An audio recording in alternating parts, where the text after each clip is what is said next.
Bonjour à tous et bienvenue dans une nouvelle vidéo de mathématiques. On va tout de suite attaquer le chapitre des outils de calcul numérique. Ça va être la première partie de notre chapitre parce que je vais la diviser en deux vidéos. La première grande partie concernera les puissances et dans cette sous-partie nous verrons du coup comment on fait des opérations avec ces puissances et nous verrons la notion de puissance de 10 ainsi que de notation scientifique. Dans la deuxième grande partie, nous verrons les fractions, tout ce qui est addition, soustraction de fractions, ainsi que multiplication et division de fractions. Nous verrons comment tout cela fonctionne. C'est parti. Alors, on passe à présent aux puissances. Tout d'abord, on commence par la définition de qu'est-ce qu'une puissance. On va l'introduire par la phrase soit A un nombre relatif et n un nombre entier relatif. On a A puissance n est égal à A fois A fois A, etc. etc.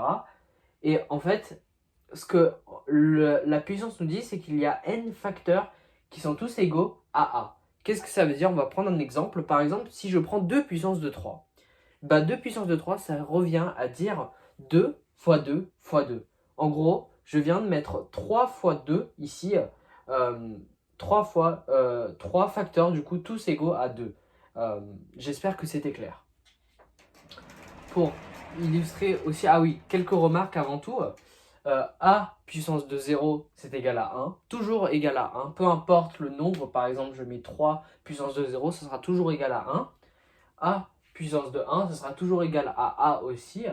Et 0 puissance de 0, ça n'existe pas, c'est pour ça que j'ai mis un 0 barré, c'est pour dire que 0 puissance de 0 n'existe pas. On passe maintenant au petit b, qui sont du coup les opérations. Non, pardon, le petit a, je ne sais pas pourquoi j'ai écrit petit b. Excusez-moi, petit a. Soit a et b des nombres relatifs et n et m des entiers relatifs. On aura les opérations suivantes. Ce sont des propriétés en quelque sorte qu'il faut apprendre par cœur. A puissance de n fois a puissance de m est égal à a puissance de n plus m. Donc ce sont un peu genre les additions, mais il faut faire attention justement parce que a puissance de n plus a puissance de m ne sont pas égales à a puissance de n plus m. Il faut bien faire attention car ça c'est mathématiquement faux et on peut le prouver avec des vrais nombres. Donc les multiplications sont égales aux additions en quelque sorte dans le monde des puissances. Les fractions, elles, sont égales à peu près aux soustractions des puissances. Du coup, les puissances des puissances sont égales en fait à des multiplications. Ça revient à multiplier la puissance par l'autre puissance.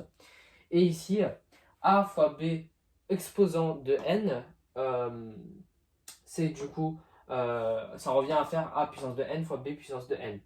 Et ici, a sur b exposant de n, ça revient exactement à faire la même chose.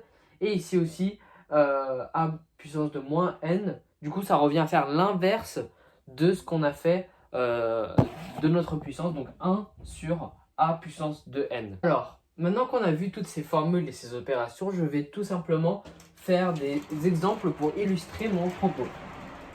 Donc on va les faire ensemble.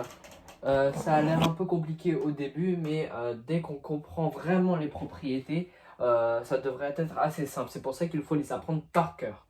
Alors, 3 puissance 2 fois 3 puissance 5. Si on nous demande de juste simplifier, je n'ai pas besoin de calculer les puissances. Et par propriété, je sais que quand on a une multiplication, c'est un peu comme additionner les puissances. Alors du coup, je vais tout simplement écrire 3 puissance 2 plus 5 me donne 3 puissance 7. Voici mon résultat. Pardon. Maintenant, passons au deuxième. On avait dit aussi que les fractions ou les divisions, ça revenait en fait à soustraire notre puissance si on a le même nombre qui est le même nombre au dénominateur et au numérateur. Donc là, c'est le cas. Je vais faire 2 moins 4, 5 puissance 2 moins 4 me donne du coup 5 puissance moins 2. Et je peux techniquement encore le simplifier, 5 puissance moins 2, en faisant 5 puissance 2. Mais on n'est pas obligé, on peut juste s'arrêter ici si on veut. Alors maintenant, 5 puissance 2 fois 5 puissance 6, c'est comme dans le premier, où on avait dit qu'on additionnait les puissances. Alors du coup, ça me donnera, ici, 5 puissance 2 plus 6 me donne 5 puissance 8, logiquement.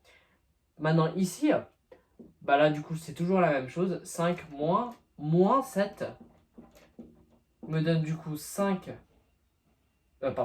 3 puissance 5 plus 7, 3 puissance 5 plus 7, et ici ça me donne donc 3 puissance 12. Voilà. Alors ici maintenant j'avais dit que les puissances des puissances ça équivalait à dire que c'était une multiplication. Donc du coup je vais ici faire 2 puissance 3 fois moins 4 me donne donc 2 puissance moins 12. Et on avait dit que 2 puissance moins 12 on pouvait toujours le simplifier en faisant l'inverse de ce qu'on nous demandait de faire, c'est-à-dire 1 sur 2 puissance 12. Voilà. Tac. Juste encadré pour mieux montrer les résultats. Ici maintenant 7 puissance moins 4 fois moins 6, ça sera positif parce qu'on a deux signes et ils s'annulent, pardon. Donc 7 puissance 24 ici. Et donc là 7 puissance 5 et 5 de ce côté-là par propriété. Et ici du coup c'est un peu plus compliqué. Si on a une puissance négative pour ceci, on peut tout simplement faire 4 tiers puissance 4. Car oui, en fait, ça revient à faire l'inverse comme je l'avais dit. Et donc, du coup, bah, ça revient à faire exactement ce que j'ai dit. Et c'est la même chose. À présent, nous passons aux fractions. Alors, on passe déjà du coup aux additions de fractions. Pour additionner des fractions, il faut les réduire au même dénominateur. Donc, par principe, on aura A sur D, B sur D, C sur D. Et du coup, à la fin, on devra faire A plus B plus C sur D. Et c'est comme ça que ça marche. Maintenant, mettons-le en pratique. Comment est-ce qu'on fait si le dénominateur n'est pas le même? Alors, le but, ce serait de le mettre au même dénominateur. Je m'explique. Prenons par exemple, du coup, considérons les nombres 6 et 9. 6 et 9, qu'est-ce qu'ils ont comme dénominateur commun? On pourrait déjà dire 3 en quelque sorte. Mais on n'a pas envie de diviser. Nous, le but, ce serait de multiplier parce qu'en fait, diviser, ça serait beaucoup trop compliqué parce qu'au-dessus aussi, ça voudrait dire qu'on devrait le diviser. Alors, du coup, je propose qu'on le mette directement à 18 parce que 6 fois 3 est égal à 18, mais aussi 9 fois 2 est égal aussi à 18. Donc, commençons. 5 fois 3, du coup, sur 6 fois 3, parce que du coup, j'avais dit que je voulais le mettre à 18. Plus 7 fois 2, sur 9 fois 2, parce que aussi ça donnera 18. Maintenant, j'ai juste à calculer le tout. Donc 15 sur 18 plus 14 plus sur 18, pardon, est égal à 29 sur 18. Et 29 sur 18, c'est ce qu'on appelle une fraction irréductible. C'est-à-dire que on ne peut pas plus simplifier notre fraction 29 sur 18 que ça.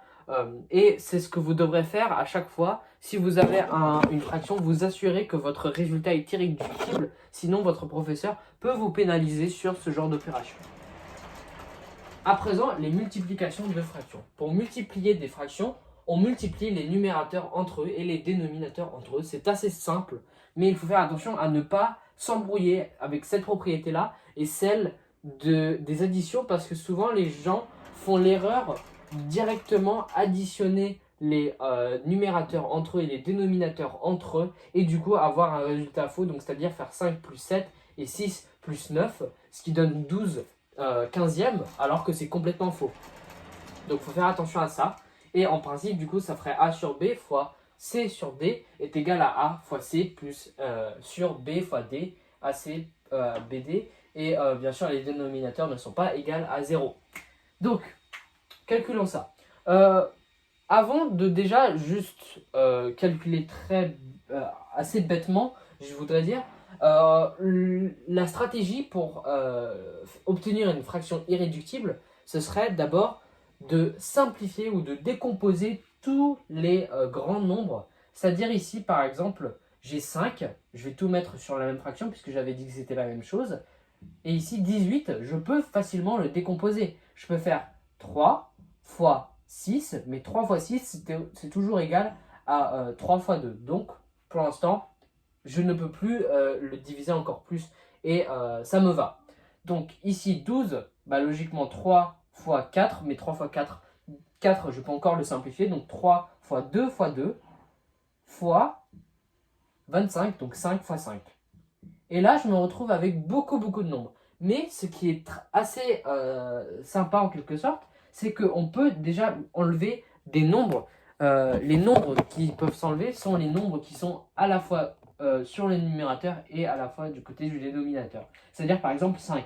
5, je peux l'enlever parce qu'il y a un 5 aussi de ce côté-là. 3 aussi, je peux l'enlever parce qu'il y a un 3 ici et un 3 ici. 3, je n'ai plus de 3 en bas, donc je ne peux pas l'enlever. Mais j'ai un 2 ici et un autre 2 ici. Donc, à la fin, je devrais me retrouver avec un 3 dixième. Et c'est comme ça qu'on résout une fraction, une multiplication de fractions irréductibles. À présent, les divisions. Pour diviser une fraction, on multiplie la première fraction par l'inverse de la deuxième fraction. Qu'est-ce que ça veut dire? Alors concrètement, par exemple, imaginons qu'on ait deux fractions, A sur B, qu'on divisera par C sur D.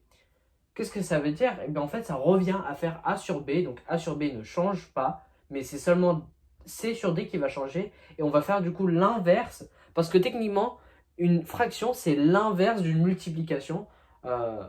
Convertir une division, c'est convertir une division en fraction, en fait, c'est juste faire l'inverse. Et donc, du coup, avant, on avait C sur D, et maintenant, on a D sur C. Et du coup, AD sur BC. Avec bien sûr B, C et D qui ne sont pas égales à 0. Alors, on va prendre un exemple pour concrétiser tout ça. 8 cinquièmes divisé par 4 25e. Comme je l'avais dit, une division, c'est une multiplication. Donc, je vais prendre 8 cinquièmes. Comme je l'ai dit, 8 cinquièmes ne change pas, c'est toujours mon A sur B. Multiplié par 25 quarts. Et là, bam, je me retrouve avec une multiplication. Seulement, j'avais dit qu'on ne pouvait pas juste multiplier les numérateurs entre eux et les dénominateurs entre eux, comme nous le dit la définition, mais méthodologiquement, il faudrait décomposer tous nos chiffres en chiffres premiers, et c'est ce que je vais faire. Donc, ici, je vais le mettre de l'autre côté pour éviter de me baisser. 8, voilà, je peux tout simplement le convertir en 4 fois 2, et 4 fois 2, bah, du coup, c'est 2 fois 2 fois 2 fois 25, donc 5 fois 5. Voilà. Et 5 fois 4, donc 5 fois 2 fois 2. Donc là, qu'est-ce que je fais? Je peux tout simplement enlever mon 2 ici et mon 5 ici. Car j'ai 2, 2 et 2. Oh, pardon, j'ai oublié de... Enfin, j'ai rajouté... J'ai enlevé un 2 sans faire exprès, voilà.